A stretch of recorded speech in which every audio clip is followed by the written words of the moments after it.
Hey guys, welcome to this week's video. Something that I'm probably asked the most and that I see most often when it relates to blood and short-tailed pythons is basically, why is my snake mean? Why is it aggressive? Why is it defensive?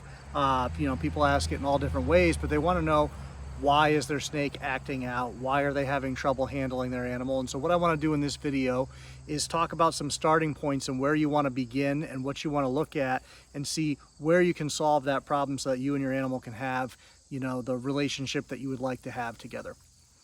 So I figure for the duration of this video, I've got my female T-positive golden eye here. She is just over a year old. She turned a year old in July, I believe the 26th. So she's a good example of an animal that was a little bit more high-strung as a baby that's now a lot more comfortable with handling. She was never bad, but she would strike if she got nervous, and she was definitely much more nervous than she is now. So the first thing you want to evaluate when you're getting one of these animals and it is defensive, or what you may call aggressive, but typically defensive is the word you'd want to use. We are entering the animal's space and it is acting in a way that it feels is appropriate, considering that we are a threat. And the first thing you want to do is the animal actually acting defensively, or is the animal presenting you with a food response? And so what you want to do is learn to tell the difference. And what I'm going to try to do in this video, I'm shooting it beforehand, is I'm going to try to get you a couple of scenes to look at and show you an animal that's approaching in a defensive manner or acting in a defensive manner, and an animal that is looking for a feeding opportunity, so that you can see a difference in behavior.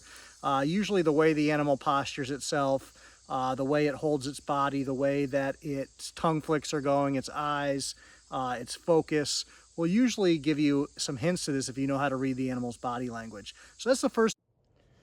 So what we're looking at here is pretty classic defensive behavior from this animal. And you'll see in a second as I touch the animal that it changes position and responds to that touch and puts itself in a position to kind of better assess the threat that's coming at it. But you can just see in the overall posture of the animal, the way that it's rigid and holding itself. Now you can see that it's huffing and puffing and very, very upset. And this is just classic defensive behavior. So if your animal's doing this, it's being defensive. Okay, you're gonna have to forgive me if this is a little clumsy because I'm trying to film with my hand and feed, fair warning. You are going to see feeding activity here, and this animal take a frozen thawed prey item, and it looks like she spilled her water everywhere, which is fantastic because I just cleaned her cage. So this animal, you can see the way it's acting, lots of tongue flicks, the way that the head movement is right now. This is not an animal that wants to be defensive or aggressive. This is an animal that's looking for food. This is very much a food response, and you'll see here, fair warning, frozen thawed food item, and immediate response from the animal. I've got to move her. But very, very different from an animal that's being defensive. Fortunately, this is clean and wet, and clean and wet's fine. So that's a different response than an animal that is looking to be defensive. Thing is to identify, is this animal just looking for a food? And then you could work on maybe tap training or figuring out how you can teach your animal to recognize the difference between a feeding opportunity and a normal handling session. Or is the animal actually being defensive, in which case it feels like you are a threat and it needs to defend itself. And so if that's the case, the first thing you want to look at is the temperature you're keeping your animal. Blood pythons and short-tailed pythons are very, very temperature sensitive.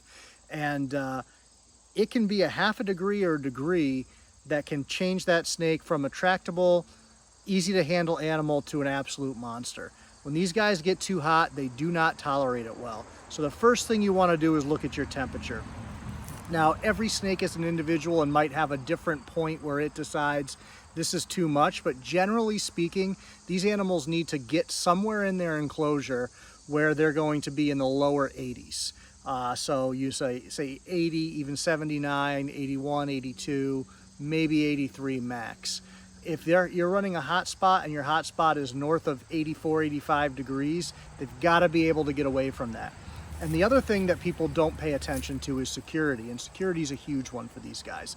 If these guys are nervous in their enclosure, they're going to be nervous when they're handled.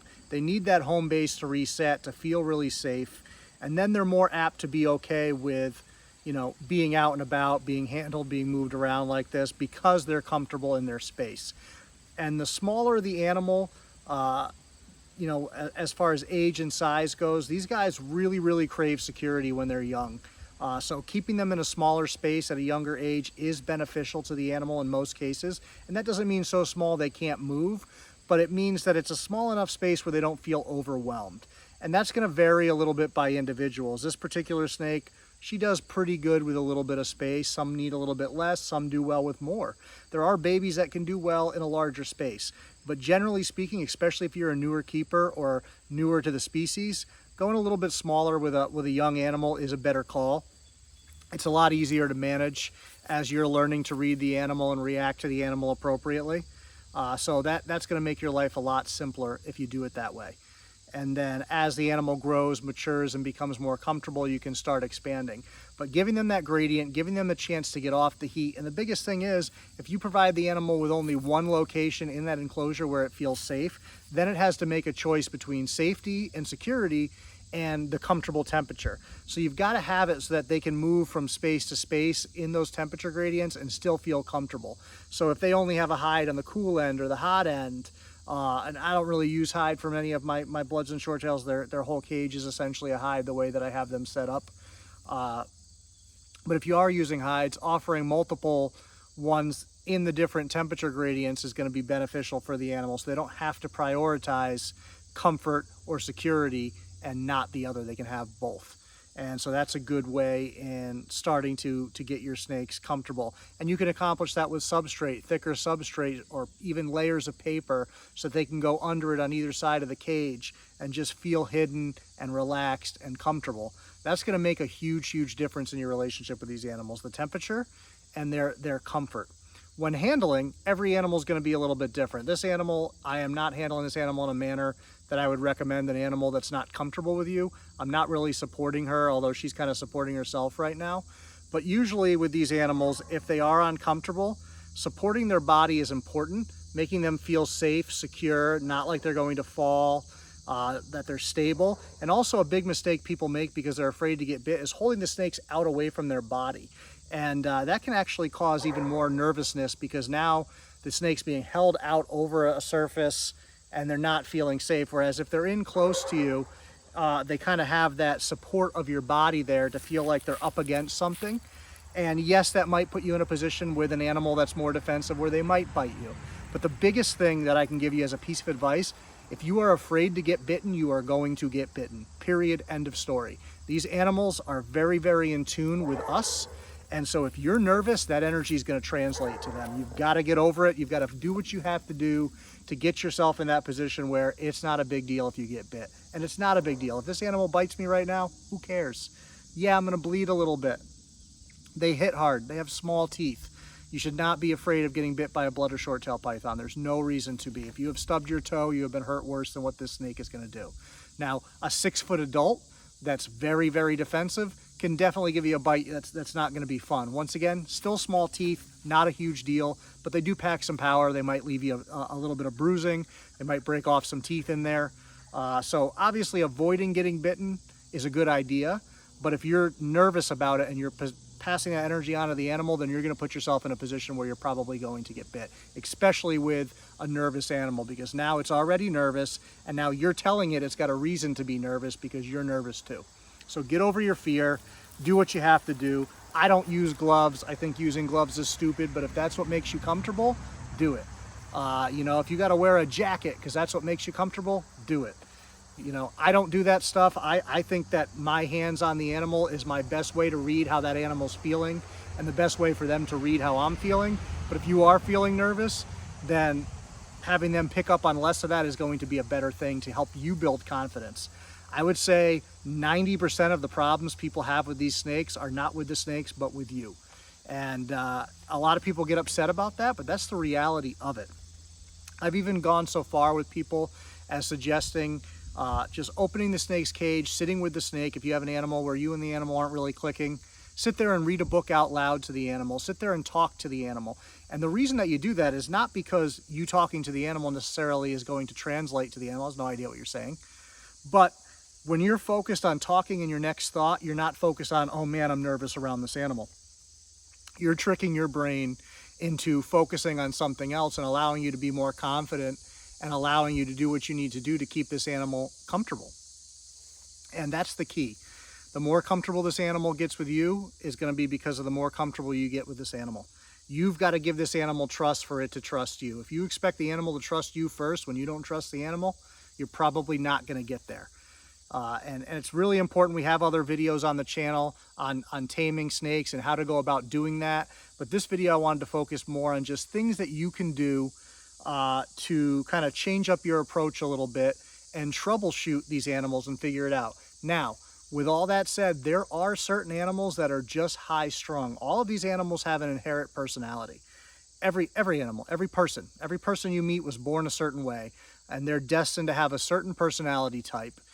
Nature versus nurture comes into play. Yes, you can work within that, and you can get those people and those animals out of that shell and away from that, but that is their default setting. And so when things get too tough or things get too stressful, that default can often kick back in. So that's where it's important to spend some time with your animal, learn that animal's kind of natural behavior. Once you have that animal's enclosure dialed in, its space dialed in to make it as comfortable as possible, it's settled in for a while, it's eating well, it's doing well, then you really get a base of how your animal reacts to things when it's content. It's hard to tell what that base is when an animal's stressed out, because when their level of stress is high, everything is going to push them over the edge. You need to have their level of stress as low as possible, and that's going to allow you to see how they actually react when stress comes along. You don't want them in a constant state of stress. And as you can see, this animal's been very relaxed throughout the video. Now, it doesn't mean when I touch her, she might not move away. Her tongue flicks might not change. She might not change positions, but she's not pulling back. She's not rigid. She's not stiff. She's not cocking back out of nervousness. You know, she's very, very confident and comfortable right now because we have a relationship. And you might think that I've spent a lot of this time with this animal, but I really haven't. Very little. It's just letting her be comfortable in her space, letting her interact with me limited times, just enough. These animals are smart. They'll figure it out if you give them the opportunity. Let them get into thinking mode. Don't force things on them too fast. Don't force them to react. You want them to think. And in order to think, they need time and they need space. So work at their pace, and you can have this relationship quicker than you would think with 95% of these animals. Like I said, there are some that are just always going to be high strung. There's going to be some animals that just don't click with you and you don't click with that animal. That happens too. People use that excuse far too much and are too quick to use that excuse without going through and putting in the work. Sometimes it's work to build relationships with these animals. Sometimes it comes very naturally and very easy for both of you. So just to wrap things up a little bit, make sure the enclosure is set up where it's secure. If you're keeping these animals in an open, exposed glass tank or container, you're going to see a more stressed out side of that animal. They're not going to feel comfortable. These animals aren't display animals. These animals very, very naturally hide in the same place, sometimes for weeks or months at a time. They're often buried in substrate. They're often in thick cover. They like to be able to see around them, so their head will often be out, but they like their body to be hidden. They want to see you. They don't want you to see them. That's their ideal. And so if you provide them with an environment that's comfortable for them to do that, you're going to get the best out of them when you do actually start putting in some time and working with them. Take it slow. Make sure you're supporting their weight when you have them handled. Make sure you're keeping them closer to your body. If they are nervous and you do expect that they might flop around or strike, be over a surface where if they do fall, they're not going to get hurt. And understand that with more high-strung animals, one mistake, pushing them too far one time, can undo months and even years worth of work with these animals. Those nervous, high-strung animals, you really need to be on your game with them. You really need to make sure that things go well. I have one animal, one time, she flopped when I didn't expect her to. She got nervous, she flopped, she fell. She didn't get hurt, but in her mind, I hurt her. And she has never gone back to being handleable for me. She does not tolerate me at all. I can go in there, give her water, she'll let me do that. I can move her to clean, but I can't put my hands on her. I have to move her with something else or encourage her to crawl on her own. She's just lost all faith and trust in me because of one thing that I didn't even do, but she blames me for, because as smart as they are, they can't understand intent and things like that. So we have to understand there are limitations to their intelligence and what they're going to understand. And like I said, this girl, totally comfortable. Whatever I'm doing right now, she doesn't care. She's in my face right now, in my neck. I just don't want her to fall, obviously, so I'll put my hand down here. And I'm not even paying attention to her at all. I don't have to pay attention to her. I can move my hands however I want around her. rub her chin, do whatever. We have total trust, and I can feel that she's comfortable. So get yourself to that point. If you guys have any questions, experiences you've had, by all means, jump in the comments. I'm always happy to try to help people troubleshoot their animals as best I can, but just make sure the enclosure is set up right, that you are handling the animal with confidence. And confidence, you don't want to be threatening either. So slow, steady movements, but not so slow that you're hesitant, and that's going to throw off the animal too.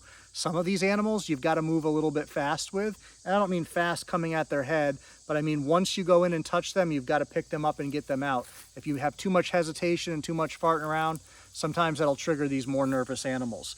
The quicker you make that transition happen in a safe manner, sometimes the better off you are. Because once again, in that case, it gets them out of thinking and just gets them into, oh, okay, we're out now. Now, oh man, I don't really want to come out right now. Oh man, oh man, oh man. What's going to happen? What's going to happen? It just gets them out into that situation. And that's knowing the animal and what's going to be best for them. There's going to be a little trial and error there. I don't suggest just going in and doing that grab until you've recognized that that's what's going to work best for that animal. Once again, any questions, jump in the comments, and hopefully you guys found some value in this video. Don't forget to hit those like buttons, and we appreciate you. We'll see you guys soon.